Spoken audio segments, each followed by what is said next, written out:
What's going on, everybody? Triple Crown 24 back on a Saturday. Hope everybody is having a great weekend.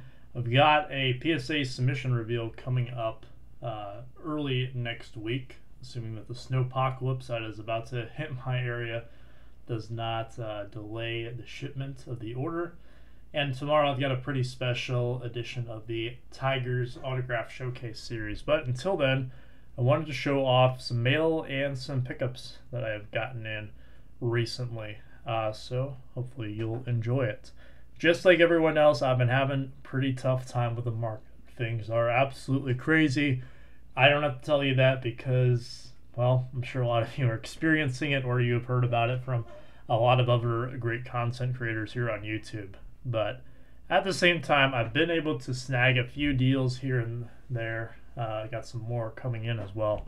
So let's go ahead and get into it. So the first thing I want to show off actually is a case that I opened up. And I don't have all of the cards because a lot of them have sold. And by a lot of them, I mean, well, I've pretty much been elbow deep in shipping, which is why I haven't really been commenting on a lot of videos because I've just been putting them on in the background. Also why I haven't really been making videos or responding to comments lately. But I'm finally mostly caught up. So it is time to show off some cards. So I opened up a jumbo case of 2021 Topps Series 1, and if I had to describe the case in a word, incredible. And I'll show you here some of the bigger cards that I still have at this point in time. So I did hit this 86 Topps style Joe Adell blue. The parallels in these are extremely tough, and I don't have the packs anymore to show you the odds, but if you go look them up online, you will see some pretty long shot odds, and it's going to make the singles market for this really tough because this is the most expensive Series 1 has ever been. Silver packs, I feel like I absolutely crushed it. I don't know if they made the odds on the silver packs a little bit easier, but I did hit 3 different color parallels, including an autograph number to 25 of Davy Garcia, also a regular orange to 25 of Brady Singer, which was a really nice one, and then a Yordan Alvarez blue as well. But I do have, as far as base, I did get a Joe Adell, Mike Trout, and Ryan Mountcastle, as well as guys like Dylan Carlson. I got Acuna, some legends that were really cool. One other guy that I'll show you here in a minute. You can probably guess who that is. So the silver packs, A++ on those. Color was kind of lackluster in terms of the non-golds and non-foils. I only got a handful of them in the case. Like I said, it's just a product of long shot odds. So I did get Tony Kemp, that is numbered 50 of 50. The one black in the case was Alex Bregman out of 70, so not too bad. Could have been worse for sure. Did get quite a few of these ice parallels. I got like a Dansby Swanson green. This one happens to be the only one I have left. It's the orange of Brendan McKay. Not a bad one there. This was the only Independence Day of the case, Ryan Castellini. And I gotta say, man, this is a big disappointment. I love the Independence Day parallels, but there's like no blue in this thing. It's just like these little stars. There's barely anything. Like there's just a few that kind of fade in and out here. With the borders this year, I was really excited to see some of the parallels, but I gotta say the Independence Day ones kind of a letdown for me. I don't know how you guys feel about that, but let me know down below. Talking about the hits, there's really one that stands out. I'll show you that one at the end because I still do have that one. This was a pretty solid autograph as well, though. This is the Jim Abbott 86 autograph. That's numbered to 199. They do have these little 70 relic windows on the Major League Materials this year. I think that's a nice little touch. So got my boy Casey Mize, a couple of Dodgers, Walker Buehler. I think this one's sold, so I need to ship it out this weekend. And then I got Corey Seager. Numbered relics, I did get a Rhys Hoskins. Shout out to all the Philly fans out there. Gold, numbered to 50. And then the foils and the golds were pretty crazy. Foils ran about 1 per jumbo pack. I think I got, you either got 1 rainbow foil or 1 gold foil. There were a lot of times where I doubled up. So, like for example, Acuna was one of the guys who I hit a rainbow foil of, and I also got his gold foil. Jock Peterson was the same way. I think Garrett Richards was also the same way. There might have been a few other guys, but it seemed to happen several times. But one of the best foils I got was this Spencer Howard, top pitching prospect for the Phils. I think he's got a pretty bright future ahead of himself. And then on the golds. So the golds, you're only going to get about, I want to say, well, the pack odds are 1 in 8 for the golds. And I opened up 60 packs. So in theory, I should have gotten 7 golds. Now, I did beat the odds quite a bit. I think I got like 11 or 12 golds. So I did pretty well in that regard. But the golds that I did get, I can't ask for too much more. I did get Joey Bart, Nate Pearson, and Keibert Ruiz, which the original buyer in this one backed out of the deal, which was good because I had sold it for really way too low. So yeah, I was pretty happy with that. And then the big hit of the case, this came out in the second box. I could not believe it. It was a postseason autograph, red parallel numbered to 10 of Aaron Judge. Second time I've ever pulled a Judge autograph. The first time was in redemption form. So overall, this case was just incredible. And the really, I don't like to talk numbers on the channel too much in terms of the business. I just prefer to kind of show you guys the cards that I'm getting, like in the card show recaps and that. But I'm pretty much back to even. I have to tabulate my sales from the end of yesterday still, and then today as well. But I'm pretty much back to even, and all the cards in this stack I still have in the inventory, with the exception of, I think, either the Bueller, the Seager, one of those two is sold, and maybe one of these silver packs. There's an offer out on the table, or one that I've accepted, but the buyer hasn't paid yet. So I am pretty over the moon with how well that case went. Now, will I go back and get another one? Absolutely not, because I actually listed pretty much every card in that case into my store, except for those that were claimed before I put them up, and that's about 3,000 cards. So it took me the better part of 2.5 days to get it done, and then on top of that, the shipping from all the cards sold. But it was a fun experience. It was interesting to kind of go through it all, and I'm glad I did it. So there you have it. Now on to the Miggy pickups. Did I hit any Miggy in my Series 1 case? A little bit. I did hit his silver pack, which I do like that he's in the silver packs. This is the first time since the first installment of the silver packs back in 17 Topps. So the 86 Topps design and the silver packs looks pretty sharp the way that they did the all the cards have the refractor finish to them with the, silvery look, which I believe in past years they've kind of just been the regular like white with the mojo pattern. So I do like that touch on them this year, and the colors look absolutely incredible from the ones that I saw. I would love to get the orange of this one. Fingers crossed that one appears for a good price.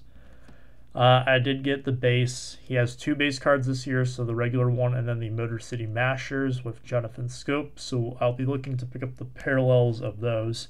I've already gotten several of them in. Well, several of them off of eBay. One of them has come in, and that would be this one. Came in today. The Red Ice. Really good looking card. Oops. I'd like to get the orange ice of that. I think that would look good because of the Tigers colors. You can see number to 199 there. Look at all those stats. It's really cool to get all the stats on the back. So those were kind of some of those types of pickups there.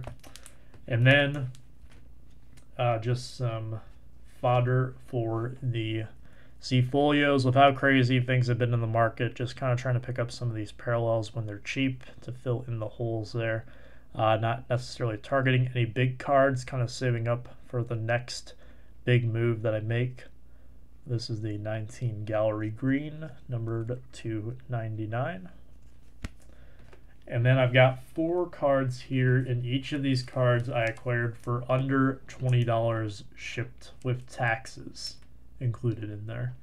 And some of the deals, well, think they speak for themselves. So let's go ahead and start with this one. This was a 2020 Topps Update Memorial Day Camo. These are numbered out of 25. It's my first Memorial Day Camo of the 5 in Update. The fact that he has 5 cards in Update, I thought it was going to be challenging to get a hold of them, and it's been a lot more challenging than I thought because of how little 2020 Update is getting ripped, because of how bad the checklist really is, in all honesty, and the fact that you can't really find too much of it at retail because, well, you can't find anything at retail, and the hobby prices are pretty ridiculous. So just trying to find the singles when I can. That's the first time I've been able to snag a Memorial Day one, though.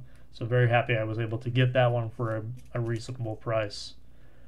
Here's a cool one. This one was actually a find off of Mercari.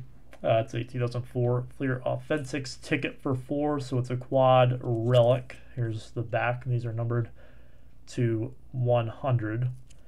And the big 2 names on it are going to be these 2 guys here in the front. It'd be Miggy and Pudge Rodriguez. So cool Marlins card there from early on in his career. One that I have not seen pop up before. Now, keeping in mind what I said earlier, this is where these kind of get a little nutty. This one, I could not believe this one.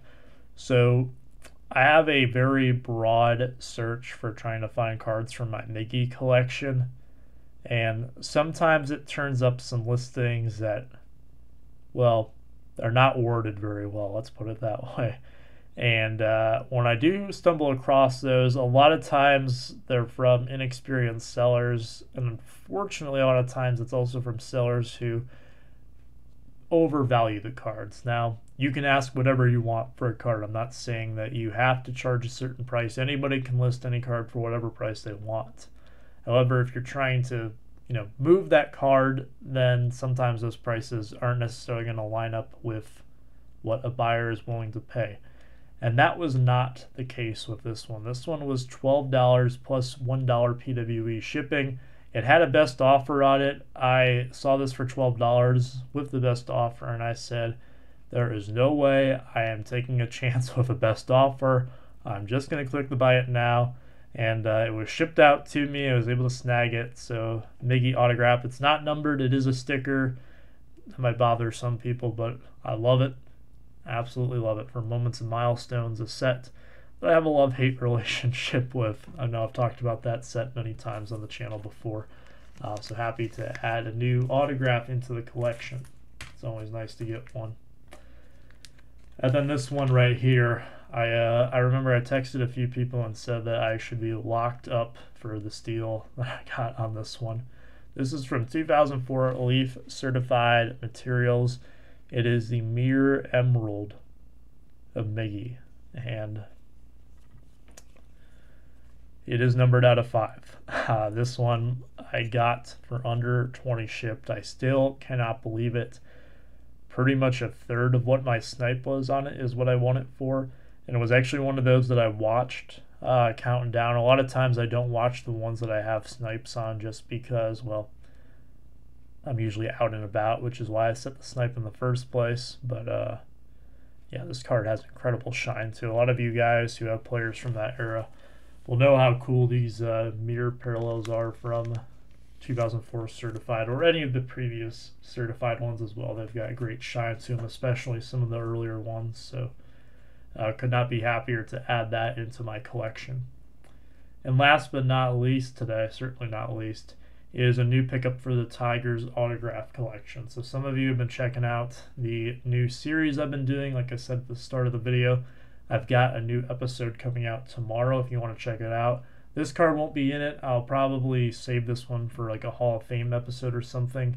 But kind of a little quick recap is I've started a little side project, given how crazy the market is, to kind of be able to pick up some affordable cards and always have something coming in, something to work on, aside from like my WNBA Silver Prism project. And this one today, man, I still can't believe I got this because it's such a beautiful card. It is an autograph, a cut autograph, PSA DNA certified, Upper Deck certified from UD Exquisite. Shout out Sean Tieford, Michael Shane, B. Roth 6, got a Hank Greenberg. Let me go ahead and grab a little card stand here, set this beauty down on. Hand numbered out of 65 from Upper Deck Exquisite 2006, one of the OG high-end products. Card is graded to PSA 8, and then it also has the auto grade on it. This was a Ricky listing, and I tossed up a bid. I didn't know if I was going to get the job done or not. It was one that I actually manually sniped myself, so I'm pretty lucky to have even won it, because it was kind of a spur-of-the-moment decision to bid. And the story behind this one is that I had told a few people about this project and how much fun I was having with it, and one of the people who I did call to ask about the Hall of Fame autographs would be baseball collector Mike. Because I was going down the list and I was telling him, you know, which of these guys are kind of tough? Which of these guys are going to cost me a lot of money? What can I expect to pay for some of those guys? Just kind of confirming that the ones that I thought I was going to have to pay up for, I was going to have to pay up for, and maybe I would be surprised in some of the guys I could actually get for a little bit cheaper. Greenberg, pretty much what I was expecting. His autographs are usually around a few $100s, and my idea with some of these is that I'm going to be patient. I'm not just going to jump in and get all of these right now. I'm going to take my time. I'm going to make sure I get a price that I'm happy with, and I'm going to make sure I'm going to get a signature that I'm happy with. So a lot of these Hall of Fame Tigers guys that are not, you know, George Kell, Al Kaline types are going to be expensive, and I want to make sure that I get a really nice signature if I'm going to pay that much, but also it's going to take a big portion of the budget to shell out for one of those. So to work up to get a guy like Sam Crawford or Ty Cobb, it's going to take some saving, it's going to take some time, it's going to take some research, and I'm going to have to consult with some guys who know more about Hall of Fame autographs. But Mike was one of the guys who I went to talk about some of the Hall of Famers, because he has a lot of them, so I can ask him about that. And he actually showed me the link to this listing, so I have to give him the assist on this one. And I tossed up a bid. I ended up winning it. I am very happy with what my winning bid was. I really did not think it was going to get the job done. It was pretty much right at the limit of what my snipe was. If I had actually set this for a snipe, there might have been enough time for someone to throw in a bid, raise the price a couple of dollars, and then I would have lost. So it might have actually been a good thing that I, went after this one the way that I did. Otherwise, I might not have won it. But I got it in from Ricky earlier this week, so big thank you to Rick Probstein for the quick shipping and the great packaging on this card. And man, I cannot tell you how excited I am to have a Hank Greenberg autograph in the Tigers collection. This is my 91st Tigers autograph into the collection now, so just slowly adding to it. I haven't added any to it since then. I've actually been writing out a couple of TTMs, going to try to send some off early next week, another batch to some guys who might not be the easiest signature to obtain a certified copy of, so just want to get them TTM and then eventually slabbed up. But that is it, guys. Hope you enjoyed today's video. I'll be sure to see you next time with Tigers autographs and then a PSA reveal sometime early next week. And until then, take care, stay safe, and as always, be kind.